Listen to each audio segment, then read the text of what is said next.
Hollywood's golden age is remembered as a time of certainty, elegance, and control, an era when the machinery of fame appeared orderly and predictable, when stars were introduced, elevated, and preserved as if permanence itself were guaranteed. We are taught to believe this was a kinder time, one in which talent mattered more than image and discipline replaced chaos. Yet beneath that polished mythology existed a system far more calculated than nostalgic memory allows. This was an industry that learned early how to curate not just performances, but people, and more importantly, how to remove them when they stopped behaving as expected. And as you listen to these stories, it's worth asking yourself something uncomfortable from the very beginning. Is disappearance really about loss, or is it about control? Not every disappearance involves a missing person or an unsolved crime. Some are quieter, unfolding behind contracts, headlines, and silence. A career can be dismantled without explanation. A reputation can be reshaped until it no longer resembles the truth. A person can remain alive, breathing, aging, and yet vanish so completely from public memory that it feels as if history itself has edited them out. Hollywood perfected this kind of disappearance because it understood that erasure did not require violence, only patience, indifference, and narrative authority. And as we move through these stories, consider this carefully. Who benefits when a star disappears, and who is allowed to tell the story of why they're gone? Tonight, we begin with two figures whose vanishings reveal the earliest cracks in the Golden Age illusion. One who chose to walk away before the system could claim her entirely, and another who was slowly dismantled until nothing recognizable remained. Their stories are not identical, but together they expose Hollywood's most enduring truth. Fame is not protection, and generosity is never enough.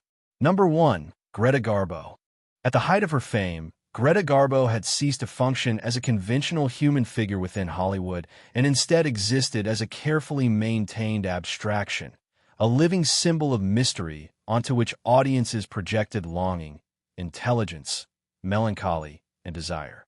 Her performances were marked by restraint rather than excess, by silence rather than declaration, and this inward quality only deepened her appeal in an industry that usually demanded spectacle. Hollywood recognized quickly that Garbo's power lay not in what she revealed, but in what she withheld, and so the studios constructed an image of distance and detachment, selling her as untouchable while quietly demanding total access behind the scenes. Off-screen, Garbo lived in stark contrast to the myth built around her. She dressed simply, avoided excess, and quietly helped friends who struggled financially, while also sending money to displaced Europeans during World War II, without any interest in recognition or publicity. This generosity was deeply personal rather than performative, and that distinction mattered because Hollywood is comfortable with charity only when it enhances image. And as you consider this, it's worth asking, what happens when a star's values don't align with the system that profits from them? By the late 1930s, the tension between Garbo and the industry had become impossible to ignore.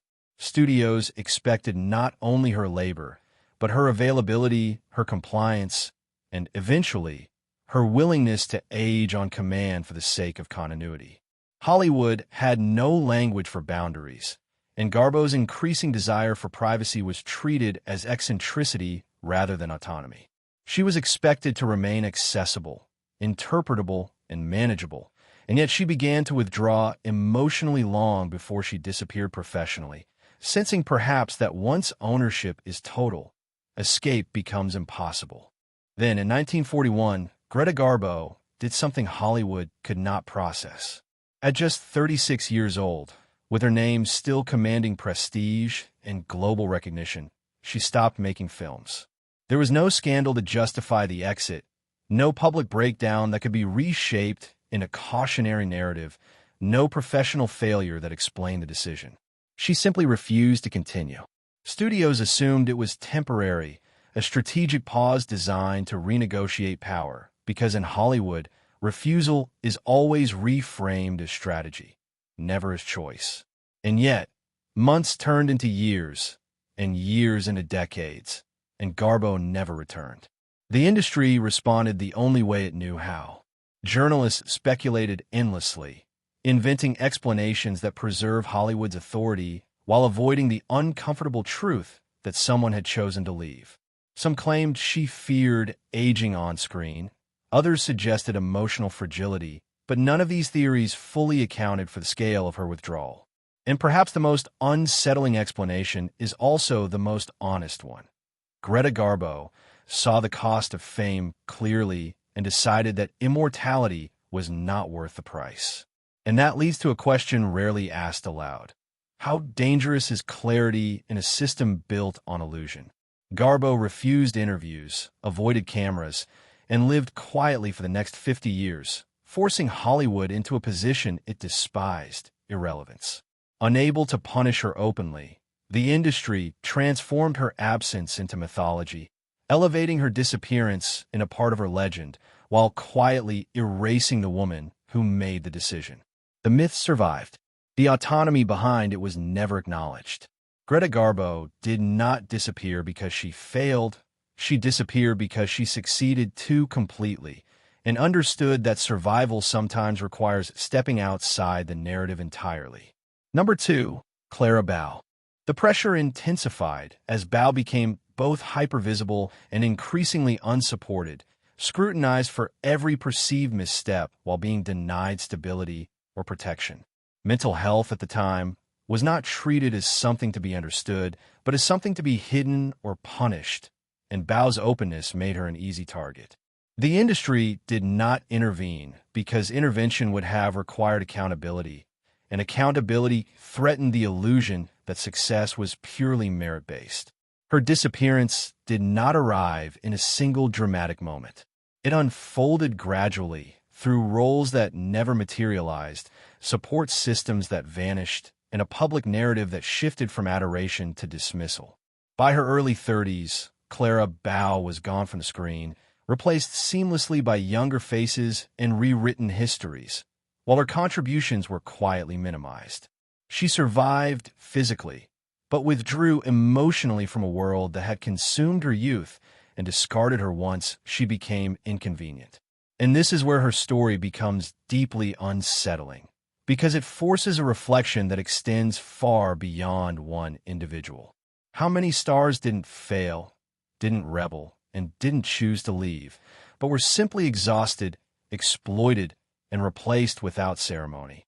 Clara Bow's disappearance reveals that Hollywood did not need rebellion to erase someone. It only needed patience and silence. A deeper descent, when silence became the most powerful weapon. If the first half of this story exposed how Hollywood erased stars who resisted or collapsed under pressure, the second half reveals something even more unsettling. What happened when the industry no longer needed conflict at all? Because some disappearances did not require scandal, punishment, or public humiliation. They occurred quietly, through dismissal, neglect, and a slow withdrawal of recognition, in a system that understood something chillingly efficient. A person does not need to be destroyed if. Where Greta Garbo represented restraint and distance, Clara Bow embodied emotional immediacy, openness, and visibility in its rawest form. Long before celebrity culture learned how to manufacture relatability, Bow radiated it instinctively, connecting with audiences not through mystery, but through accessibility. She smiled easily, laughed loudly, and allowed herself to be seen fully at a time when America was desperate for release. And this made her not just famous, but deeply beloved. Her rise during the silent era was explosive, and with it came money, attention, and responsibility she was never prepared to manage. Behind the scenes, Clara Bow was famously generous to a fault. She supported struggling family members, paid expenses for co-workers, and trusted the people around her with a sincerity that Hollywood quietly exploited. Contracts were signed without explanation, finances were mismanaged on her behalf, and personal boundaries were rarely respected because the industry had learned something crucial. Generosity without power is vulnerability. And as you listen to her story, ask yourself this: what happens when a star gives more of themselves than the system ever intends to return? As Hollywood transitioned from silent films to sound, the environment around Bow shifted rapidly, and the industry's patience with her humanity evaporated. Her accent, her emotional transparency, and her mental health struggles, all of which could have been addressed with care, were reframed as liabilities. Tabloids flooded the public with stories that blurred fact and fiction, while studios quietly leaked narratives that distanced themselves from responsibility. Rather than guiding her through an industry transformation that had dismantled many careers, Hollywood isolated her, creating the conditions for collapse and then presenting that collapse as inevitable. Critique, but dismissal. The U.S. military did not meaningfully evaluate her ideas, and Hollywood had no interest in acknowledging them, because doing so would have fractured the illusion it had carefully constructed. She was an actress, therefore she could not be an inventor. She was beautiful, therefore she could not be serious. And in that rigid framework, her contributions simply disappeared, not because they lacked value, but because they disrupted expectation. As years passed, and her appearance aged beyond the narrow window Hollywood allowed, roles dwindled and attention faded. There was no scandal to explain her disappearance, no dramatic narrative to satisfy curiosity, only silence.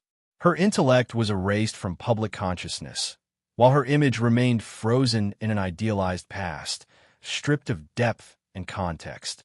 Decades later, when the technology she helped create became foundational to Wi-Fi, Bluetooth, and modern wireless communication, recognition arrived long after she had been forgotten by the culture she tried to contribute to. Hedy Lamarr's disappearance forces a painful realization. Sometimes the most complete erasure happens not through hostility, but through refusal to listen. White medium star number 4, Veronica Lake. Veronica Lake's rise was swift and almost accidental, her image shaped by shadow, lighting, and a distinctive hairstyle that captured the mood of an era defined by uncertainty and moral ambiguity. Film noir needed her face, her stillness, her quiet intensity, and for a brief period, Hollywood treated her as indispensable. Yet behind the carefully composed visuals lived a woman who worked diligently, supported war charities, and lived modestly despite fame, never fully embracing the excess the industry expected from its stars. What ultimately ended her career was not rebellion or scandal, but friction. Disagreements with studio executives, common and often minor, were reframed as character flaws, and she was branded with a word that. This form of disappearance is harder to detect and even harder to mourn because it lacks a clear ending. There is no single moment where the audience can point and say, "This is where it went wrong." Instead, there is erosion of opportunity, of relevance, of voice, until the absence feels natural, even justified. And as you listen to these stories unfold, it's worth asking yourself a deeply uncomfortable question. Which disappearance is more frightening? The one that shocks the world, or the one that happens so quietly that no one notices until it's complete? Number 3. Hedy Lamarr. Hedy Lamarr arrived in Hollywood already misinterpreted. From a moment she entered the studio system, she was framed not as a developing artist or a complex individual, but as an aesthetic endpoint, a finished product whose value lay entirely in visual perfection. Hollywood froze her into that role immediately, repeating the same message until the world absorbed it unquestioningly. Beauty was her purpose, and anything beyond that was irrelevant. Yet beneath the surface lived a restless intelligence that refused to remain idle, a mind that sought challenge, invention, and contribution far beyond the limits of performance. While studios focused on preserving her image, Lamarr devoted her private time to generosity and curiosity. She donated to war efforts, organized fundraisers, and spent countless nights working through mechanical and mathematical ideas that fascinated her, not because they enhanced her career, but because they mattered to her. During World War II, she co-developed a frequency-hopping communication system designed to prevent enemy interception of military signals, a concept so advanced that it challenged established thinking in both engineering and warfare. And here, it's worth pausing to ask, What does it say about a society when innovation is judged not by its brilliance, but by who dares to present it? The response to Lamarr's work was not debate or functioned as a professional death sentence. Difficult. That label required no evidence and allowed no rebuttal. Once applied, it justified any outcome. And as you reflect on this, ask yourself, how much power does a system hold when a single adjective can erase a lifetime of work? Roles evaporated with alarming speed. Contracts dissolved quietly. Invitations stopped arriving. And what followed was not mystery, but neglect. Lake slipped into alcoholism, financial hardship, and isolation, while the industry that had profited from her image offered no intervention, no accountability, and no acknowledgement of responsibility. Hollywood did not push her out publicly. It simply stepped back and allowed gravity to do the rest. Veronica Lake's disappearance reveals an uncomfortable truth about institutional power. Destruction does not always look violent. Sometimes it looks administrative. Sometimes it looks like silence. And sometimes it is carried out so efficiently that by the time anyone notices, there is nothing left to recover. Number 5. Montgomery Clift. Montgomery Clift unsettled Hollywood not through defiance, but through vulnerability. In an industry built on rigid archetypes, he represented something softer, more introspective, and emotionally honest, challenging traditional ideas of masculinity at a time when deviation was quietly punished. Audiences responded deeply to this sensitivity, yet behind the admiration lay an industry unsure of how to protect someone it could not easily control. Clift lived modestly, avoided excess, and was known for his generosity toward friends and colleagues. But these qualities offered no protection when his image changed.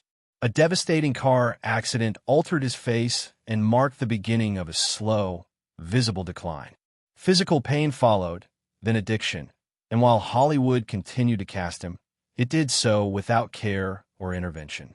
The cameras kept rolling, the schedules continued, and concern remained. Superficial, raising a deeply unsettling question. What does it mean to be needed for your labor, but abandoned as a human being? Clift's disappearance was not sudden or hidden. It unfolded in plain sight, frame by frame, as audiences watched a gifted actor deteriorate while the system around him remained unchanged. His suffering was documented rather than addressed, revealing one of the Golden Age's most disturbing truths: that disappearance does not always require absence. Sometimes it happens openly, sustained by collective denial and institutional indifference. Final reflection: why these disappearances were inevitable. Taken together, these stories reveal not individual failures, but a system operating exactly as intended. Hedy Lamarr was erased because her intellect disrupted expectation. Veronica Lake was discarded because compliance mattered more than contribution. Montgomery Clift was allowed to fade because intervention would have required accountability. And as you sit with these narratives, it's worth returning to the question that underlies all of them: who controls memory and who benefits from forgetting? Hollywood's golden age did not simply create legends. It curated remembrance, deciding which stories would endure and which would dissolve into silence. Disappearance in this system was never an accident. It was a feature,